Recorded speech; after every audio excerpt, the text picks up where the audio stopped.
Oh, hello and welcome back, and thank you so much for clicking on my video. In today's episode, we're going to be playing a 10-minute rapid game on chess.com, where the stakes are high. Today, I'm rated 1828. We're facing a 1931. I wasted 6 seconds out of the opening because I'm yapping, and we're going into the bishop's opening in my least favorite line. But you know what? I've been doing a little bit of studying in the lab, and if he decides to capture, which he did not do, so I will not go into incredible detail about what would happen in that opening.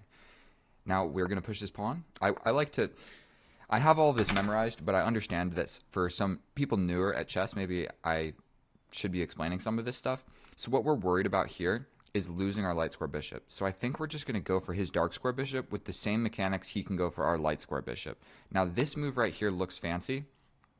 I believe that we just chased the bishop. We just chased this bishop around. And now we have a weird pawn structure on this side of the board, but we successfully got rid of one of his bishops. So I'm going to call that a dub. Now, obviously, we're going to be castling this way. Now, if I take, he's going to have an open file when he castles. I don't really assume he's going to be castling this way. Now, we simply can't let him capture and ruin my pawn structure like this and hang this pawn in the middle. So I believe we're going to do a little tiny step back. And if he captures, I take. But none of that happened. We're just going to castle. A lot of what chess is honestly calculating stuff that never happens and never is going to happen. Now, I would really love to go for this pawn push, but this cheeky little knight is definitely attacking my pawn in the center of the board. I would also like to go for this pawn break, but my knight is in the way.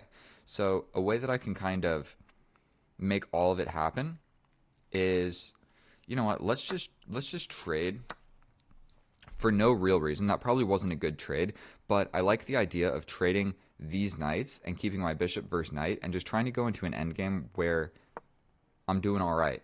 We're going to scoot the queen up just a tad little bit. Man, and if he goes for this, do we really just have to capture? We're kind of running out of squares for my knight as well. Like, I don't have any forward momentum at all, and I still have not accomplished pushing this pawn in the center, which is what I want to do because he is probably just going to push his pawn in the center. So maybe even like launching over here. This is the part of the game where you actually got to come up with a halfway decent plan. I mean, stepping over here to go like this does not seem too promising. And then this is defended by my rook, so potentially I could like bring my...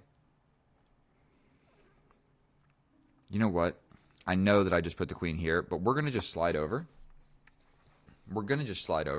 That kind of allowed his knight to get in. Man, he is just fighting for this square in the center. Or not in the center, but in front of my king. And I don't think we're going to allow that to happen. I just don't think we're going to allow that to happen. How are we going to not allow that to happen? You know what? I'm sensing a little bit of stuff happening over here. So maybe bringing my king up so my rooks can access the defense of all of this.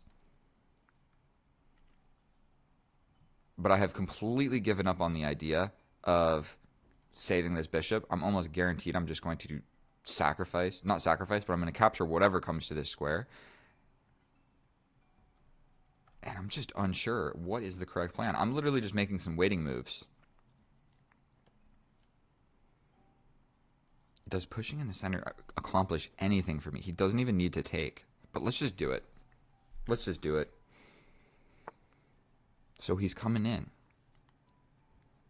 Man, he's attacking a lot of squares. I think that just taking it is not the greatest idea.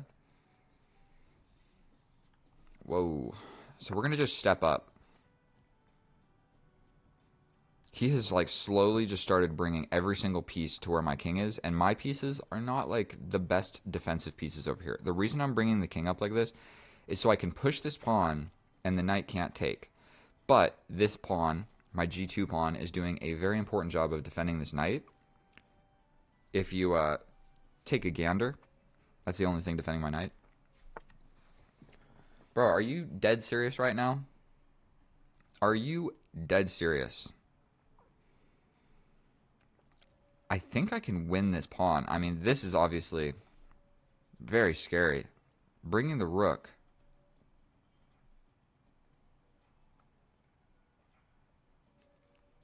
Can I just take that? I mean, it gets his queen in here.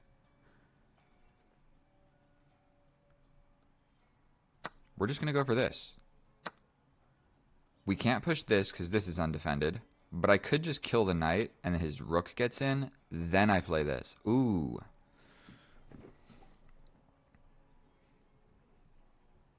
Like capture, capture. This just wins on the spot. So you have to capture back with your queen. So boom, boom. You have to do that. Then I can push forward. This is defended. Maybe eliminating this knight is actually in my best interest. Because I don't think there's really a beautiful way for me to defend this. Like, I can't push forward because he just checkmates me, essentially. I'm just stepping back and then getting checkmated here. So we're just clearing the position, bro. Did that walk just into a simple fork? Am I ridiculous? Or did that just walk into a fork? 5 minutes on the clock? Dude is playing quite quickly. I feel like that was a very important move, and he just blitzed it out. Sometimes when you got 10 minutes, bro, you can just yap. Bro, I got 5 minutes. I am very confident in my bullet playing skills. Okay, so I push forward. You hit me with... Like, you can grab this, but, bro, I'm grabbing your queen. You have to do something with the queen. And so this is going to really weaken my king. But I'm grabbing a rook, bro. I mean, no need to think about it for a million years. Like, I'm definitely grabbing that. He hits me with a check. We go here. He hits me with another check. I step back. Got a lot of options here for moves. So this just walks into this. So I think we want to go here, here. Then we step back because there's no more good checks. So we're going for this, hoping he hits us here, then only in, and then we step back to this corner square so he doesn't have this check. Because we got to be a little bit cautious about completely getting...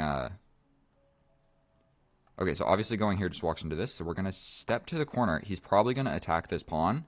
But in that amount of time, I can step forward with the queen defending laterally across the entire rank. There's also this. What's the most important thing here? Stepping forward seems to make a lot of sense. Also stepping over, attacking the queen. Essentially, we just have to not get checkmated, and we're going to win. So, how are we going to do that? I mean, if we play this, it takes away the rook's infiltration ideas.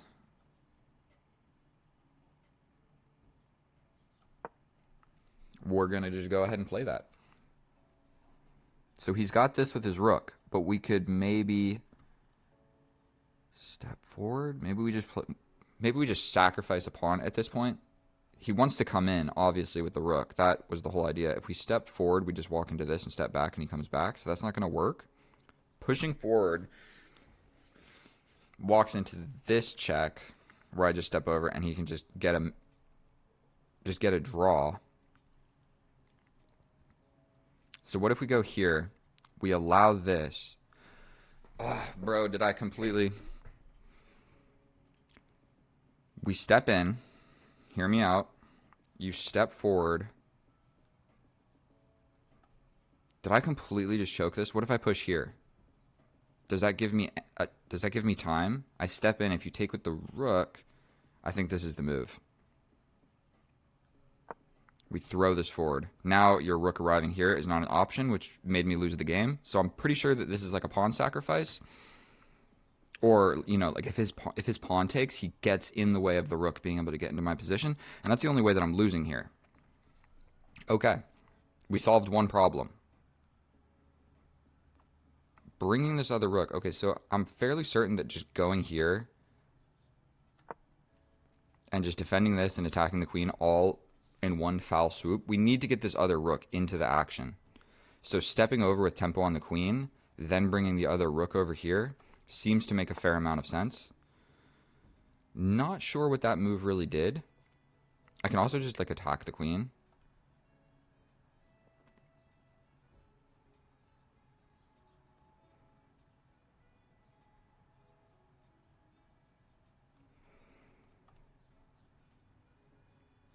I mean, is it ridiculous to play like this?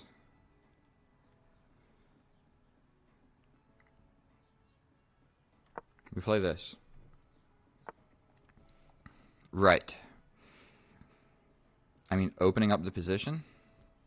I don't think that I hate it. Closing the position. Let's just take. Not really sure what was supposed to be played there, but now I have this.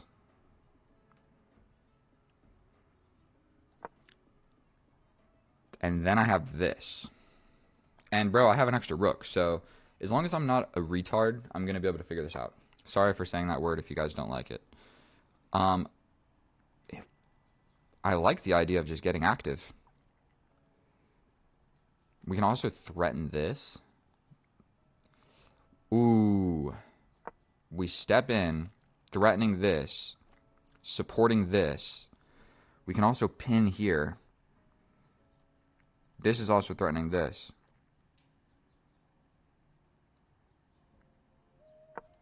We're stepping into the position. We're threatening this. I'm not really sure that that's like the most important thing in the world, but this square has been covered twice, but we've got this open file. So he steps over. Probably actually a really decent move right there.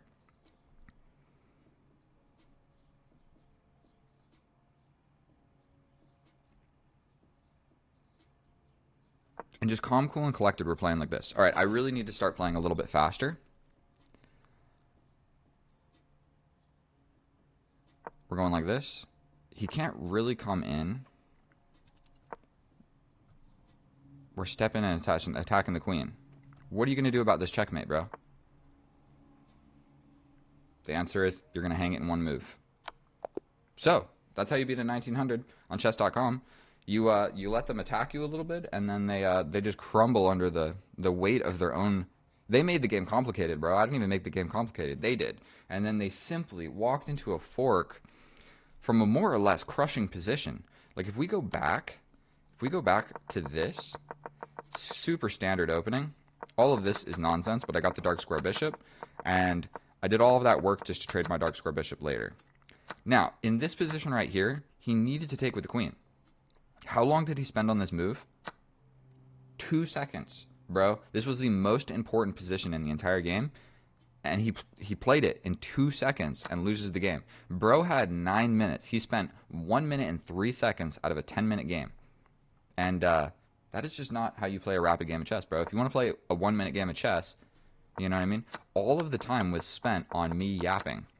And then here, this was a crucial moment, deciding what to do. This supports the infiltration of my position, and not only that, it cuts off the defense of this. And once the rook arrives, it attacks and defends, and I'm just getting checkmated here. Like, if he plays this move, I mean, I essentially take, and then I'm still actually probably doing quite all right. No, I'm not, because it's check, and he wins this pawn, and then he can... I got 2 rooks for the queen, but let's check with the computer. How accurate was that? I don't know. I feel pretty good about it, so let's go check it and see how it was. And here we are in the analysis, and I cannot believe that I took a 1950, whatever this guy's rating was, 1926. Bro, I took him down without even breaking a sweat. I didn't even have to think very hard in that position. He definitely had an attack, and there was a sacrifice that neither of us really considered. I guess I thought about like the prospects of it happening in some positions, but I didn't actually calculate anything because I was just confident in my play.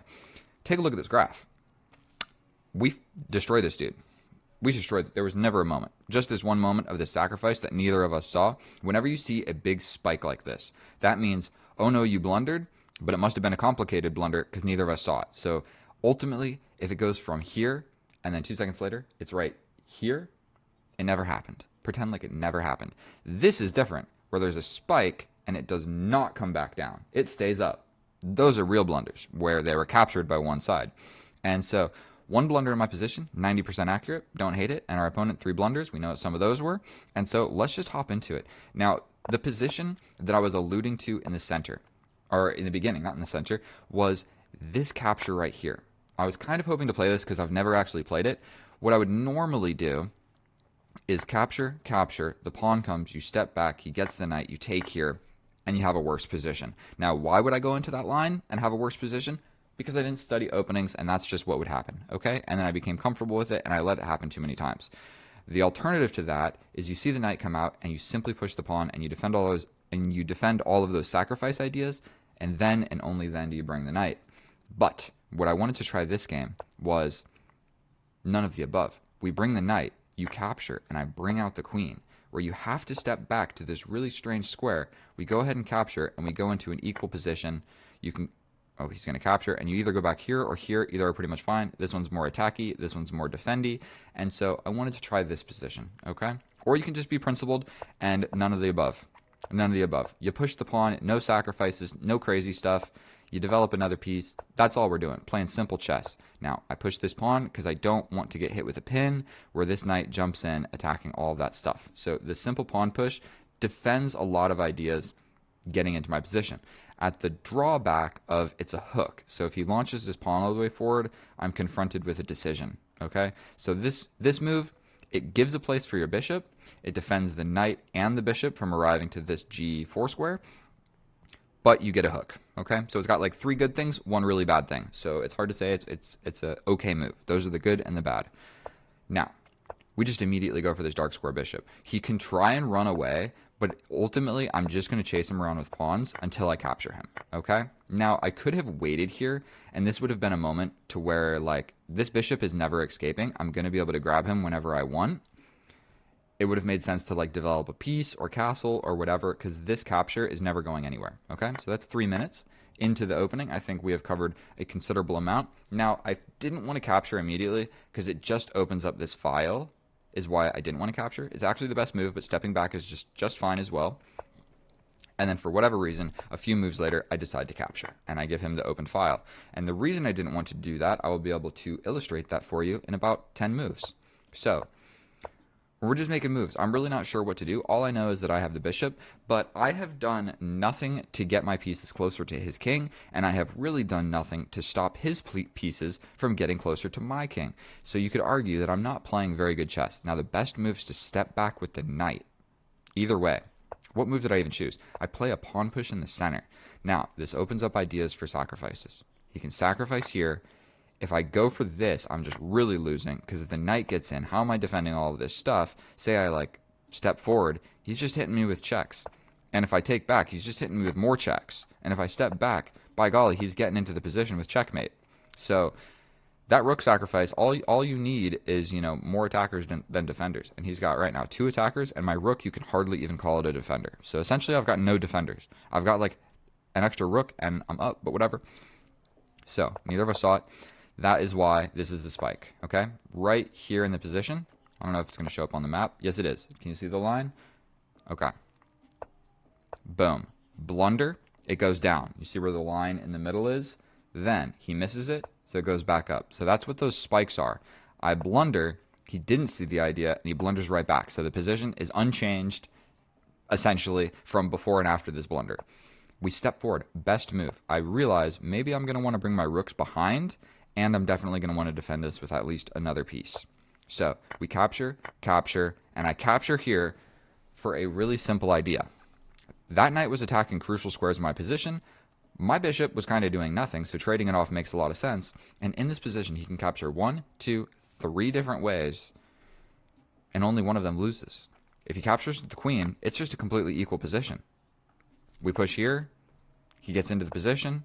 I mean, maybe we like launch a pawn, we do something. He's still got the attack. He's still essentially the one applying pressure here. He's attacking this pawn. He's attacking this pawn. My king is kind of ugly, and you're really happy and ready to double up, okay?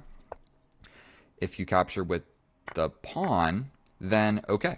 Then I'm just kind of getting sandwiched. Like, you're ready for like maybe a pawn sacrifice here to open up the position, or like even this, and then you are grabbing this square on my position.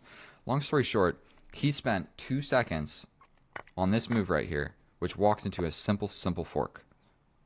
Sucks for him.